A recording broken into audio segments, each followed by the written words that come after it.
Hi all, hope you all are doing good. So today we are going to do the TECL, transfer encoding content length vulnerability. So in the previous demo we have laid out the foundation for request smuggling. Okay, so if you have not seen this video, I would request please go and watch that, because if you see that demo, I would say that this lab is going to be a piece of cake for you conceptually. Okay, practically there is not much thing that you are doing differently. Okay, so it's just that TECL means what? The front end is submitting, or we can say it is making use of transfer encoding, the back end is making use of content length, nothing else. So if you have followed the foundation properly, this is going to be a piece of cake. So let's get on to the lab directly. Access the lab, open link in new tab, and let me get my ports figure as well. Here we go. And now my proxy connection is also burp suit and intercept is on. Let me simply get this thing. Okay, intercept is off. Let me do it off. I am on the home page. Intercept is on. Just simple refresh or something. Anything would be fine. Why I am getting this? Okay. Let me guess it is loading. Fine. And now intercept is on. Go to home, and I'm going to send this to repeater, and here we go. I don't need the intercept to be off. So in the previous demo we were seeing that the burp suit is automatically calculating the content length and then it is sending, but that case if we do it now, that is not going to work for us. So we need to make sure that in the repeater when we go, let me, okay, so just in case you see this is not solved, so let me maximize this so it is properly visible to you. Okay, so here we go. So before starting this, make sure in the repeater you have this update content length. By default it will be like check mark will be there. So you simply need to open the repeater and make sure you uncheck that, so that this time onwards the content length will not be automatically calculated by the burp suit, but it is going to consider the value that we are giving as a final value. Okay, now I don't need all these things. I simply want the host name, and I want to make a post call. Okay, and what do we need to send? We need to send the content length, and we need to pass the transfer encoding as chunk. So that's how we are going to manipulate it. Okay, so I've already made a note of it. Let me simply copy paste here. So this is the content length. Okay, and this is, okay, that is a content type. This is the content length, and this is our transfer encoding chunked. Okay, now we are going to make sure that we create a body such that we manipulate or we find out whether the vulnerability exists or not at the server end. So what we are going to do is we are going to, let's say I'm going to put my content length as 3. Okay, so from the front end make sure that you pass the, okay, so when we are passing it from the front end, we need to make sure that the complete payload is passed. Even if we pass this much and in the header we say only this much, so only part of it will be gone as a payload. So first of all, forget the server. We need to make sure that whatever we are writing, that request should completely go to the backend. So for that sake, we know that this is a TECL. So TE means transfer encoding, so chunked. So chunked means what? Let me say, so if say I'm passing 4. Okay, 4 means the next line is going to have 4 bytes. So it is, the 4 bytes is nothing but my, let's say A B C D, or let's say U V W I, just for our understanding. And next I'm saying that 0 bytes. So next line is going to be my terminating line. If you use this, it will not going to work. You need to make sure that slash and the new line should be passed along with it. So when you're saying the next line I'm going to pass 0 bytes, you need to pass 0 byte. This is a little tricky part. So this we need to make sure that when I'm saying that as a as I'm following the transfer encoding called chunked, and when I'm passing this, when I'm saying that I'm going to pass 0 bytes, I need to pass 0 byte. So 0 bytes is nothing but an empty line. So that I'm going to pass. So slash n, you cannot say I'm passing slash n here. Slash n will come here when I'm going to the next line. Okay, but I'm not going. So this is what I need to make sure. Okay, here I go. So now, so in chunked, I'm saying 4 bytes, 4 bytes I'm passing, and then I'm terminating. Now at the backend, how it is going to read?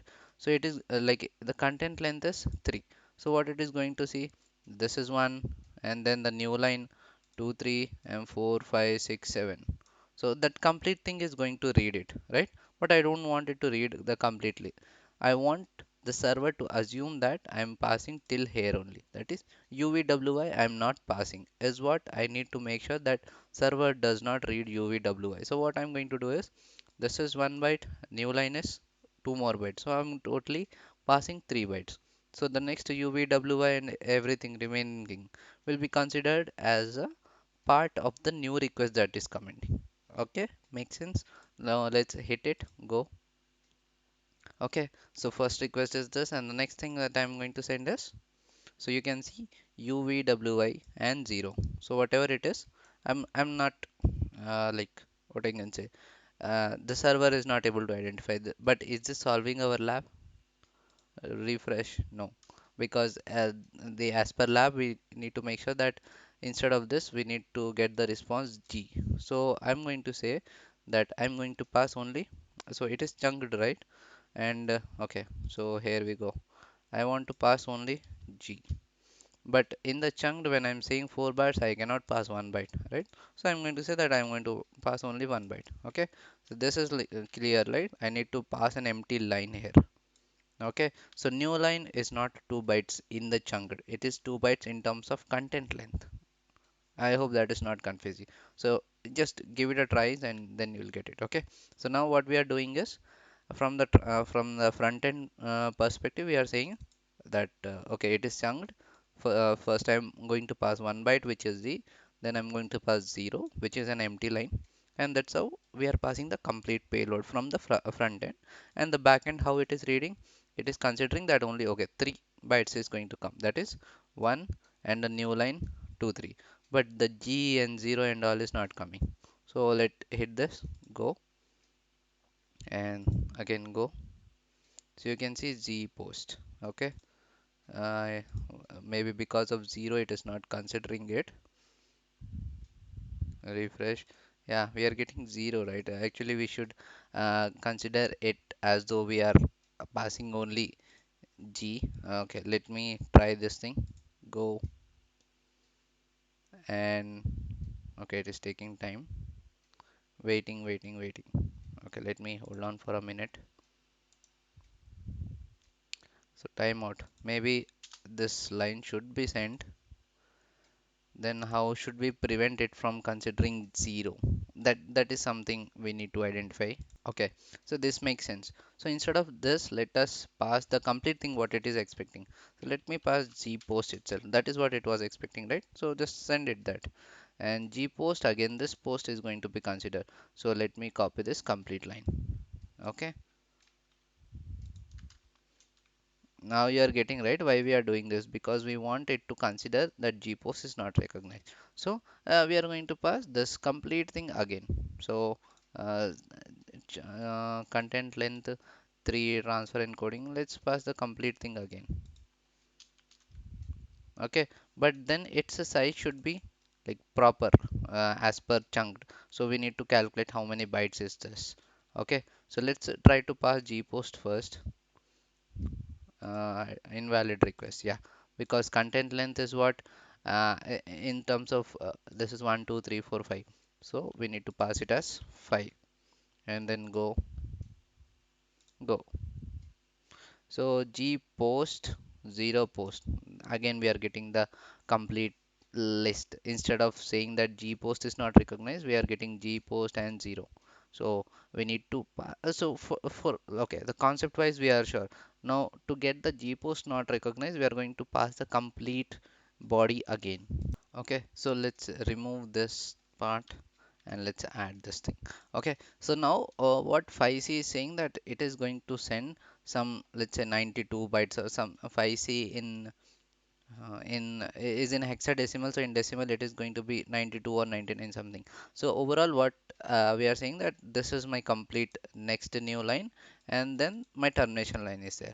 So this going to be considered as a complete single-handed request by the backend, and then we are going to get and then this complete part is going to be executed by the server as a one single request. Okay, so here what we are doing is we need to consider, make sure that the new request starts from here. So we need to make sure that the backend knows that it has a payload of 4 for the first, that is 5C and the 2 bytes for the new line. So we are going to send that content length is 4. Okay, so basically the body of the first request that is going to be considered by the server is this highlighted part, 5C and the 2 bytes of the next line. So let's hit go, and this is thing, and now the server has a pending body which is this much. Okay, now this is going to be executed. Go. So now we are getting unrecognized method.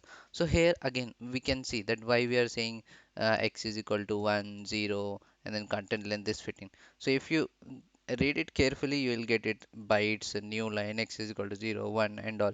But we need to make sure, like before hitting, we need to make sure that the front end is supporting chunked. So this is like, here we are not mentioning anything as chunked because this is not a request that is going from the front end, but it is a part of body that is going with the front end. So it's like, here content length is enough. Why? Because sir, backend does not need the transfer encoding because it supports only content length. So if I say 15, it is simply going to consider the 15 along with the new slash and all. Okay, because content length, in content length, new line is nothing but 2 bytes, but in the chunk there is nothing like that. Let's open my Firefox, and yeah, now we can see that lab is completed. So that was a clear cut picture, and the next lab is going to be a bit interesting, where we can see that the front end and server uh, both are in agreement that they are going to use TE header, but still there is a